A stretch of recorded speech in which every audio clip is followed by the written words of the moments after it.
Hi, how are you? I'm good. How are you? Can we talk about time management today? So, what brings this topic today to you? Since most of us in this busy world respond that we do not have time. Okay, I would take you to the 18th century, the late 18th and the beginning of the 19th century. So, let us first go back and see what is time, how time evolved in this world. Before 18th century, every country followed their own time based on sun. Beginning of 19th century, the world started following a standard time. I think you might be knowing about GMT. Yes. It's Greenwich Mean Time. Greenwich Mean Time is a time, standard time, so based on which latitudes and longitudes are formed. So before 18th century, every country had followed their own time, and after 18th century, every country they started following the standard GMT time. Now continuing the same discussion for the time. So Earth is a sphere, 360 degree, and it takes 24 hours for one rotation. So for every 1 hour, the earth rotates 15 degree. So this forms the base and the mathematics for time zones which are set across the world. Now, coming to the next question, why do we feel less time now? We feel the time is less, but the time is always a constant. In 19th century also it was 24 hours. Even in the 21st century also it is 24 hours. But the difference is the activities are more now. The activities was less in the 19th century. Now going back to the 19th century, that was a period where the industrial revolution started. So before 19th century, the world was very small in terms of our job, in terms of the time, in terms of the activities. So 19th century, the industrial revolution started where many industries came up. Before that, it was agricultural based. So time is previously based on sun, and now time is based on the currency, because industries they set the time for work.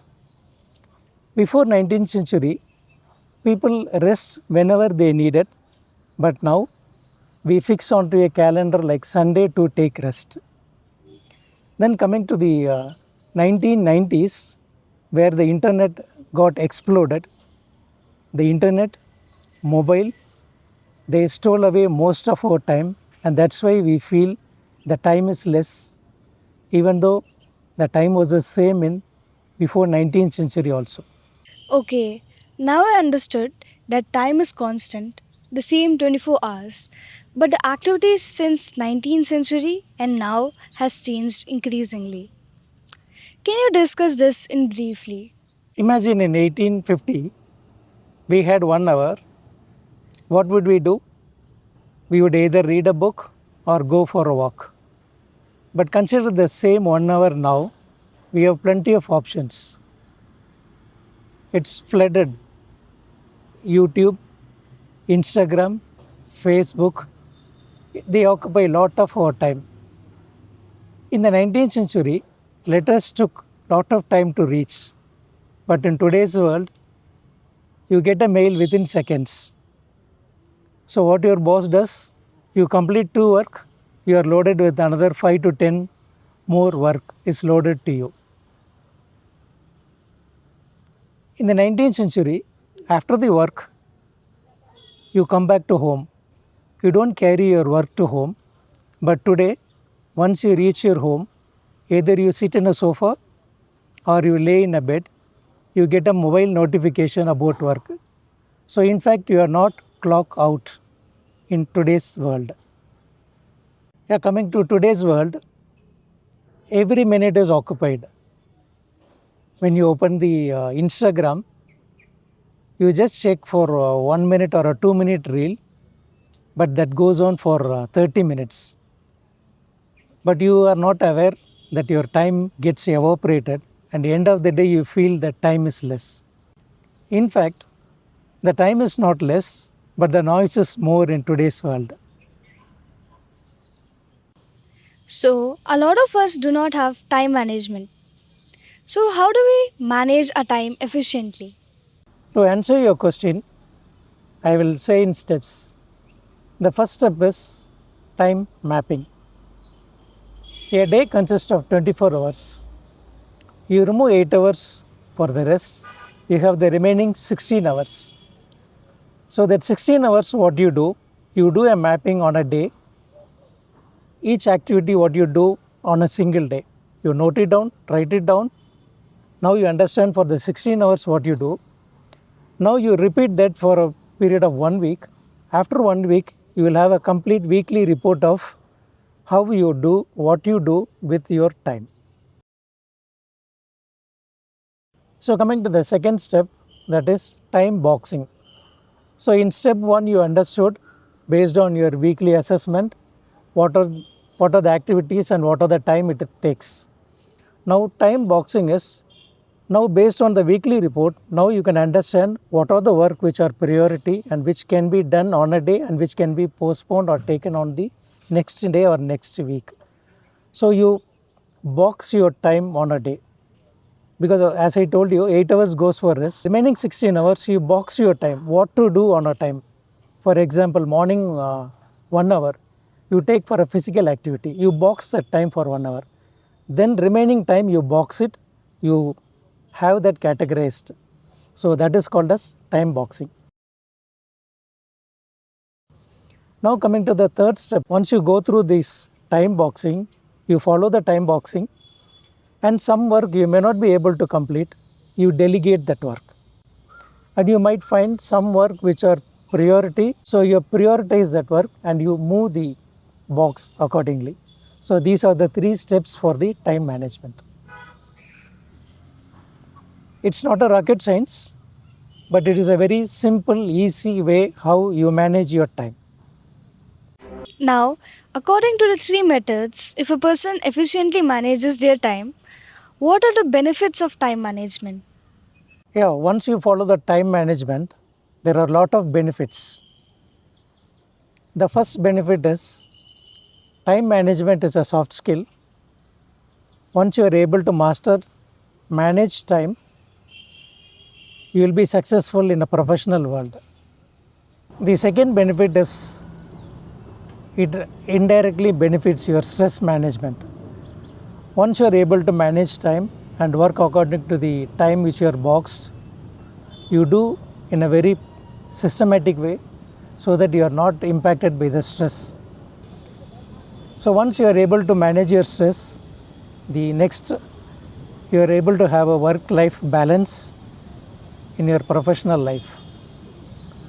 You will get a planned time hours for the sleep, and everything goes according to the time schedule. It has lot of health benefits. It improves your health also.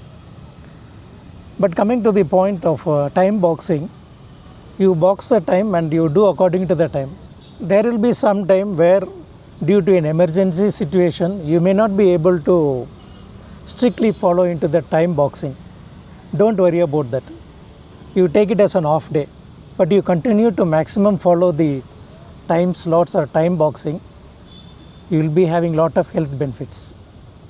Please share few examples of personalities following time management. I'll talk about J.K. Rowling first.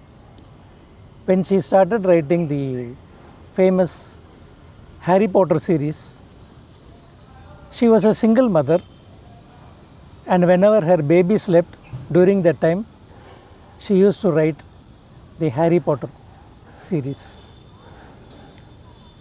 You'll be surprised to know it took 5 years for her to write about the characters first and then to start the chapter 1 of Harry Potter series. The next personality who followed the time management is the former US President Barack Obama. He used to leave the Oval Office at 6 p.m. Then he used to have the dinner time with his family. After completing his dinner with his family, by 8 p.m., he takes his time to read, write. He takes that quiet hours for reading, writing. In fact, he used to write 10 letters to ordinary citizens so that he remains in touch with the US citizens. The next example I would give is Mahatma Gandhi ji. So he followed a very strict time schedule. He used to get up at 4 a.m. in the morning and he winds up with time at 9 p.m. in the night. So Gandhiji would get up 4 a.m. in the morning. He used to read, he used to write a lot. Even when he was in the prison, he followed the same time. So once when he was called for a meeting, the sender did not reach on time. So he himself cycled and went to the venue to be on time. Now, I understand time is a gift and we should utilize this time efficiently and wisely. I would like to give an example of time management which a country follows, which is Japan. Since the past 20 years, there has been no delay in train. Only twice the delay has happened. Even then, the train authorities spoke to the public and apologized for the delay. This shows that how in each and every single day time management is taken seriously and practiced, and how as a society we can practice time management. So that brings to me an interesting incident which I like to share with you today. While I was in Florida, one of my friend got an appointment for the car servicing. The time given for him was 10:30. He reached the place at 10:40. The mechanic told, sorry, next week. So that's a way. In US you see most of them they go by appointments. So it is also a practice of time management. Today we discussed about time, time management, and how famous personalities practice time management in their daily life and become successful. It will be very helpful for me and people of my younger generation to understand time management and inculcate time management in their daily life. Thank you. Thank you very much for the discussion today about time management. It makes me happy to tell you about time management for an youngster so that it becomes successful. Thank you. Thank you.